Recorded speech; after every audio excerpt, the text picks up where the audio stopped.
It is a brand new year and time for new mods. Our friend Jerry over at the team at Jeep Performance Parts decided to send us one of the largest boxes we've had delivered at the house for quite some time. This is a brand new product from their catalog and something that we're actually hoping that's gonna end up on factory Jeep Wranglers and Gladiators. Let's open this up and we're gonna install a brand new product on my dad's 2022 Jeep Wrangler Willys. Yeah, Jerry over at Jeep Performance Parts was like, I'm just gonna send you guys this massive pallet. I didn't even know this was coming. And let's see what's inside here. By now you probably already know. If we can get the box open. Just a little box here. Wow, look at that. What are we installing today? Let's pull it out and show you one of the pieces here.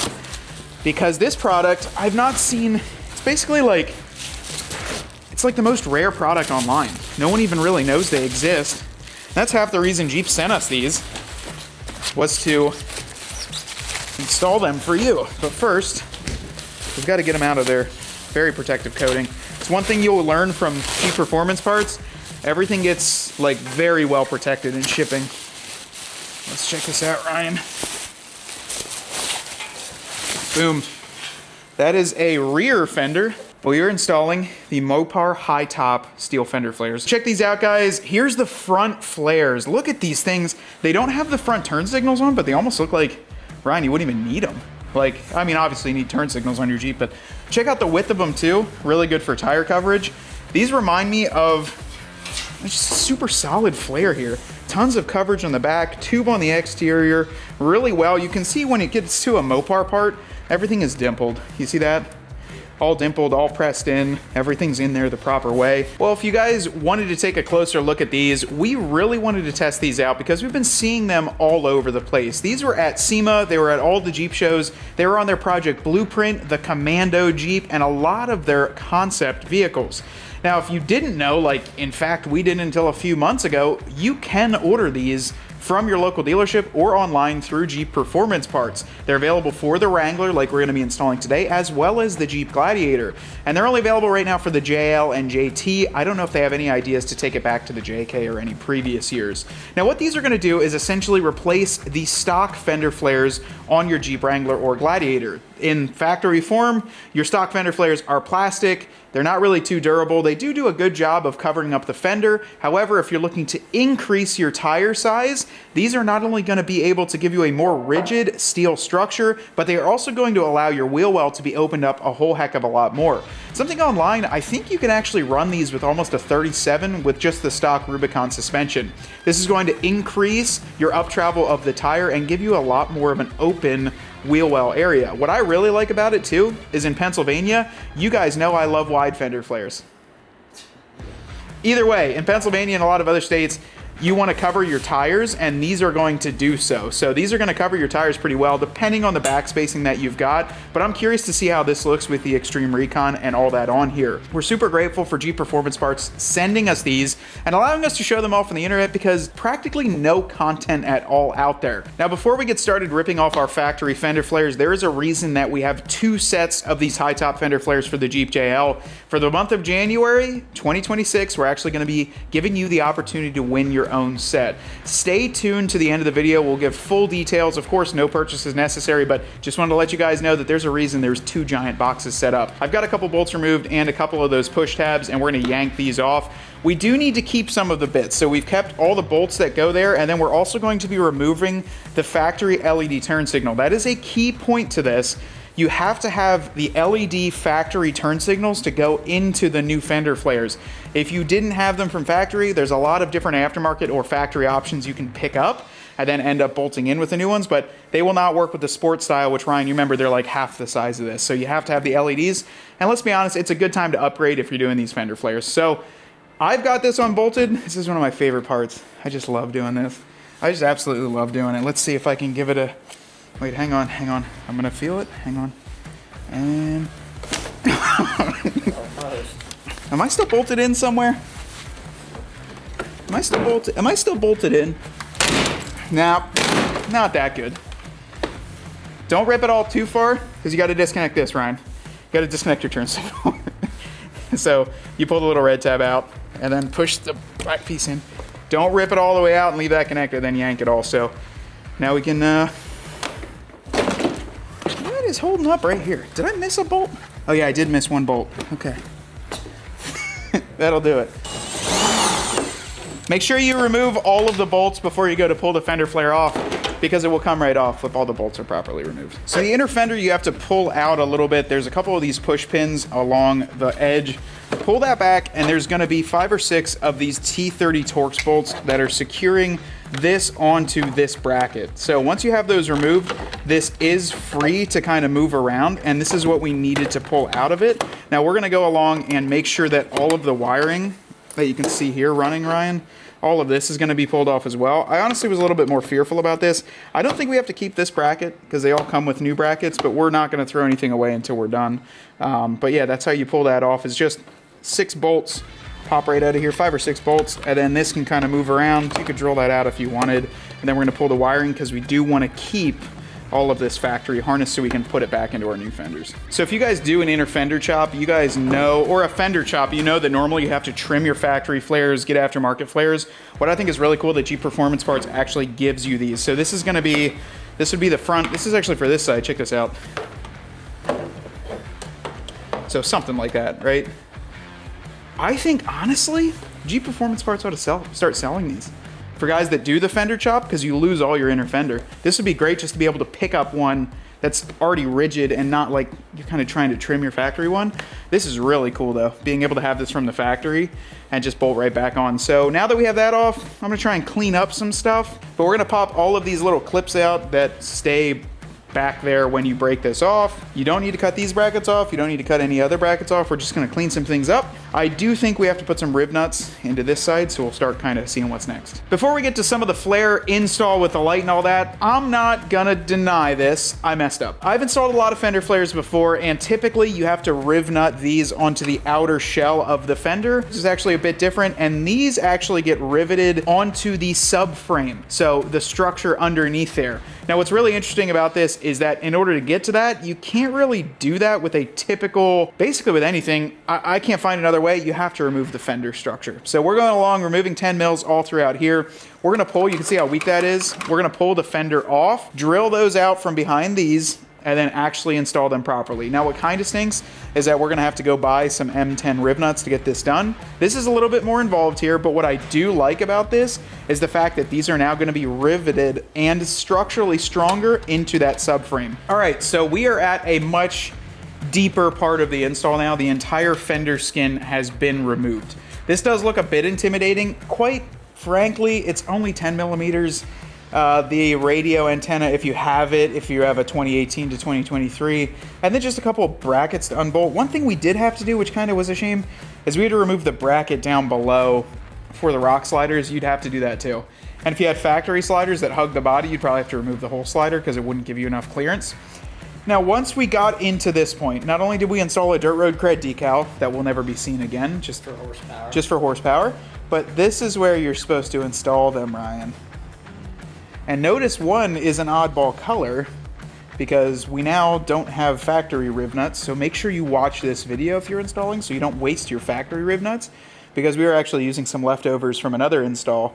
And this one here, you have to put a washer to get it on, or else your tip of your nutser can't get in there. But that's where they're supposed to go. Not out here, which I had to drill all these out, so don't make our mistake. Listen to us and watch this first. This is the way it's supposed to go. So now, I didn't realize, honestly, you know, I'm kind of like, oh, this is a huge deal. It wasn't that bad to get off. Like, to be honest, this is not that bad. And I figure while we're here, too, we might as well paint a Tuscadero. We might as well paint a Tuscadero, yeah, for Dad. Yeah, we're gonna get all this back on now that we've made our fix to the error, and then we're gonna get the lights installed onto the fender flare and get everything on. You would never have like an aftermarket try and do this, just because there's like so much engineering just to get the factory light to work. Like without the literal like 3D CAD files of the Jeep, I don't know if it could be, like, I guess it could be done, but I mean, back in the day, what was it, Addictive Desert Designs or something like that? They did it. They tried to do one. And it kind of, I don't know. I like this setup, but yeah, you wouldn't be able to I don't know, I think this would be a lot of work to get done if it wasn't factory, and to do the instructions, have all this fitting the right way. So basically the way this is gonna sit is, if you're looking at the Jeep, this is the grill, the light's gonna sit in here, and then this will be the exposed portion. So it even matches the factory plastic. Be careful when you're setting it upside down, don't scratch it up. But yeah, this even matches the factory. So that's pretty cool. That's one of the steps. Now we can attach this to the fender flare using 10mm socket and a T30. So now it's time to put the factory LED back in. You kind of have to like work the side marker outside a bit. There are alignment studs right here and on the other one. So there's one there. Actually, give me a sec, because I think this, maybe this whole thing, yeah, yes, there it is. There you go. Look at that. And then you're gonna give 3 of these included Torx screws. The 2 long ones are going to go down here, and then the short one is going to go up top. But what's really cool is I have the bracket that goes behind here too. It actually goes on those stanchions that are on the inside of the fender. You know, the ones we always cut up with our aftermarket ones? This bolts back onto it to give it even more strength.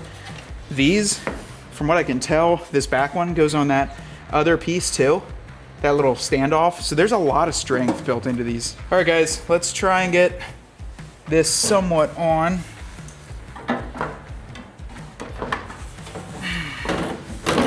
So now these spacers go in between the sheet metal and that structure, and then these M10 bolts will go through. Kind of holding right now, okay. These things are very robust, guys. We were just finishing up getting everything tightened up. We got some of these extra brackets that go from the stock supports all the way out to the edge. Man, these things are cool. Ryan, I'll have you get a little detailed shot. It looks like they even give you a little spot here for a rock light to mount. I've never seen this, but up here, I'll have you get a closer shot, but there's like 2 perfect bolt holes, and then the inside is like open. Perfect rock light location right here. I think that's what it's for, because you could easily run a wire, and then imagine that. That's the perfect spot for a rock light. So, all right, guys, we got these screwlets here, and we're gonna install the inner fenders, basically just lining them up with the holes that are already in the fender, which is, everything is like thought through with these, which I love. Screwlets are kind of the same as like a push pin. I don't know.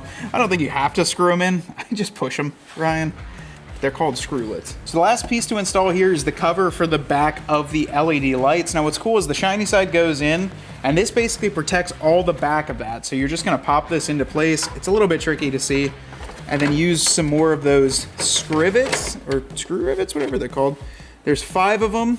And then you have to put one of those, remember that little M5? That one goes right on the outside. So we're gonna get these installed. Man, we are getting, this thing's buttoned up really nice, right? That's the last bolt for this. I am thoroughly impressed with the quality of these. And you know, Ryan, we review a lot of products here, right? We got tons of fenders, bumpers, this and that and the other. I would not be surprised if these turned into a factory product. They're that well done. I mean, or not factory, I shouldn't say that. They're already a Jeep Performance part, but like come as a factory equipped option. How does that look already? I haven't even looked from the, yeah, it looks, here's the biggest thing though, right? Okay, let's take this from just about the center to the bottom of the fender is 6 3/4 straight up. Oh, wow. Almost 10 1/4. 4 inches of up travel gained. Like you can see it. I mean, just at looking at it, how much more you gained. I would not be surprised if you could like sit on these. Distance though, to see that like just off the edge. I mean, and the edge is 9 1/2 up, like to that outer lip, and then over here it's got to be 7 1/2. So in the 2 inches on the outer lip, and then 4 inches of travel on the inside. So you could keep like a low profile look if you wanted. If you didn't want to lift your Jeep and still wanted to fit 37s. But the profile is similar when you look back and forth. It's weird kind of, does it make the light look smaller or is that just me? Like this is the same size light, It does, yeah. but it makes it look smaller. I guess, should we turn it on? Do our lights work? Plug them in right? I think the next step is a new front bumper now. That's the problem. We're going down the slippery slope. But I think actually the next step is to throw the rears on. We might just do that a little bit off camera here. There's not much difference on the rear. The rear is a heck of a lot easier. You just got to get the stock fender flare off and then there's just a lot more rib nuts. All right, guys, well, it's a couple hours later, and we do have the complete passenger side buttoned up with the Mopar high top steel fender flares. I don't know if I can say this enough. You know, I give thorough reviews. I like to be honest about things. These are extremely sturdy and well-designed fender flares. It was just a little bit of a dilemma to have to do that inside structuring with the rib nut there, but overall with these things, they are impressive. You can tell that this is OEM quality, you can tell that the precision is there, and you can just tell that whomever designed this in the Jeep Performance Parts team really did a fantastic job with it. Now, it took about, I would say about 3 or 4 hours, and we were doing it on camera to do this side, and I would say the other side is gonna go a lot quicker now that we've learned what we have to do and how to go about it the proper way. What's cool about these fender flares too is that if you have an extreme recon like my dad did, this is on 37s, and look at how much clearance you have. I don't even think you'd have to lift it. Like, this is a regular extreme recon on 37s, and if you did it up the right way with different front bumpers, you could probably easily clear 38s, 39s in there. Don't go to 40s because it gets really crazy, but I am impressed by the quality of these, the overall tire coverage, the look of them, the fact that they do integrate the factory turn signals, and then I want to say if you guys would want to get crazy off-road, you could probably just pull these out. You'd have to figure out some sort of turn signal, but these are a great looking fender flare. But one of the coolest parts about installing a brand new product like this is we've got a second set of JL Wrangler 2018 to 2026 high top steel fender flares that we're going to be giving away now through January 31st, 2026. We're also on top of that going to sweeten the deal, and we're going to give $1,500 cash on top of the fender flares with the same winner. So it's really awesome there. If you saw this install and you're like, man, that's way too much, maybe that $1,500 is to cover a great shop to install it like Mount Zion Off-Road, who recently did our gears, or maybe it's to get them paint matched up top, or heck, if you don't need anything else and you want to do it yourself, maybe use that money to get some new Jeep parts for your rig. Now, you can go on our website, pick up any cool merch, any new products that you see, and automatically enter through the end of January 31st, 2026, or there is a no purchase necessary option as well. You can see the official rules at dirtroadcredmedia.com. We've been having so much fun with the giveaways. We're trying to find more rare or more cool items, and I think this is just a perfect one. Either way though, guys, thank you so much for watching. Don't forget to drop a comment below, and thank you guys so much for everything. From Ryan behind the camera and me here talking to you, we want you to get out there and earn yours.